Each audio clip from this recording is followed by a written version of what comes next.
Yes, people, man. Boy, what can I say? 2-0 defeat to Liverpool at the Emirates. Man, oh, man. Do you know what? I can't, I don't even have the capacity to be vexed.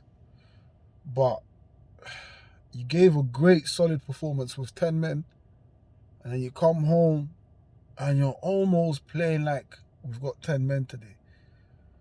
No fluency, felt like we was doing a pass too much, or sometimes we felt like we was doing a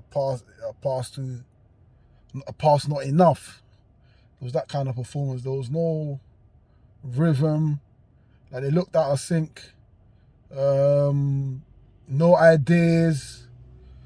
It was just the worst team performance, especially when you think about you've got, what's at hand. You've got a final at hand. Like, you win this game, you're in the finals. And I don't want to take too much credit away from Liverpool. As much as Liverpool played well, we played bad. We played bad, and ultimately, you play like that against a team like Liverpool. Even without Sadio Mane and Salah, you get punished. You know what I'm saying? Like, yes, they ain't got Salah, they ain't got Salah or Mane, but Diogo Jota, that guy seems to love scoring against us. Like, I can't even count how many goals this guy scored against us. Like, anytime he's played against us, And just when I thought the mentality was switching, like, I've said plenty of times, like, it's always been a mentality issue with Arsenal, and I felt like this season at times that meant that bulldog mentality was kind of coming back. But today, on evidence of today, there is no bulldog, there is no dog, there's nothing, absolutely nothing, And you talk about midfielders, like, and we're thin in midfield, like, that should have been priority from the moment the window opened. From the moment the window opened, let's get someone in. Recall Lucas Torreira. Like, if you can't sign anyone, recall them, man, because we are soft in the middle. And the middle's where most of our problems are. Defensively, we're not too bad. Right. Tomiyasu had a bad game today, not to his usual levels, but the guy's just recovering from, if it's from COVID. Yeah, and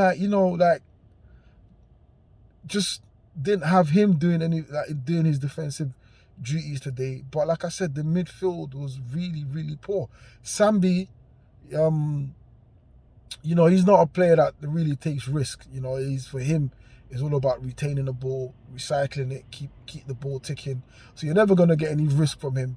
Although he did play that one ball through to Laka, I'd love to see more of that from him. Do you know what I'm saying? Like, more of that from him. But we was getting a lot of long balls today. Like, I don't know what was going on. And at one point, fucking Laka was playing like right mid. There was no one in the middle. Like, he was literally sitting on fucking Saka's head. It's one game, but it's the one game that takes you into a final and potentially a trophy. Do you know what I'm saying? But I don't know, innit? I don't know. Like, we need to solve this midfield crisis. Like, it's embarrassing. And then you've got one of our most versatile players in Ainsley Maitland-Niles, and then you sell him, so you loan him out to help out one of the worst enemies, our biggest up, Jose Mourinho, and he's got him playing right back. Like, what the fuck is going on? Like, see, things like that. Like, I don't want to come across as one of those guys, but you look at decisions like that, and how can you not bang your head against the wall? Like, what's going on? And you knew we were short. You knew we were short. Like, Maitland-Niles didn't just wake up one day and was like, yeah, I'm going Roma. Like that would have been in the works for a minute, and you let him go. But I actually thought there was a bigger plan. I actually thought, all right, there's a reason why they're offloading these players, is because there's a player or two coming in. It has to be, because otherwise it makes no sense. What's today's? I don't even know. We're nearing the end of the transfer window. Not a fucking player. Not a fucking player. Today, Laka just looked tired. Like, Laka looked tired.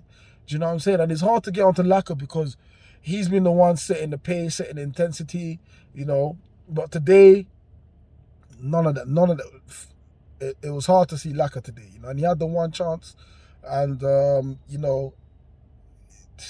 effort was kind of woeful, to be honest. But to his credit, the ball was kind of still up in the air. It's one of them ones where, if the ball's lower at a kicking range, then I suppose you can lick it, but he was still trying to get the ball down. But for me, it was just more than that. It was just more than that. Like, we just didn't show enough intensity at home. That's a performance that we usually have at Anfield, but we had it today at the Emirates. There was a few players trying. Odegaard trying his best, running around like a headless chicken, but nothing was happening for him. Martinelli, you will always get a performance from Martinelli, but again, there was a few times when he held on to the ball, a little bit too long. It didn't release a few man. It's just the chemistry in this. Like I said, was out of sync. We was out of sync. And now we just got to look at trying to get top four now. That's where the glory is for this season, the top four. We're currently sitting apparently fifth. I ain't even checked. We're sitting fifth with a game in hand that will take us above West Ham and Tottenham. But now make Sunday a very, very crucial game now. We have to win Sunday's game. There's no two ways about it. And if we play like this against Burnley will punish us. Because Burnley, they've got shit to play for as well. They've got their survival to think of. So yeah, it is what it is, man. But anyway, people, make sure you like, share, and subscribe, and follow me on my Instagram, which is BH_Stricto. So that's B for Bravo, H for Hotel _Stricto. Peace.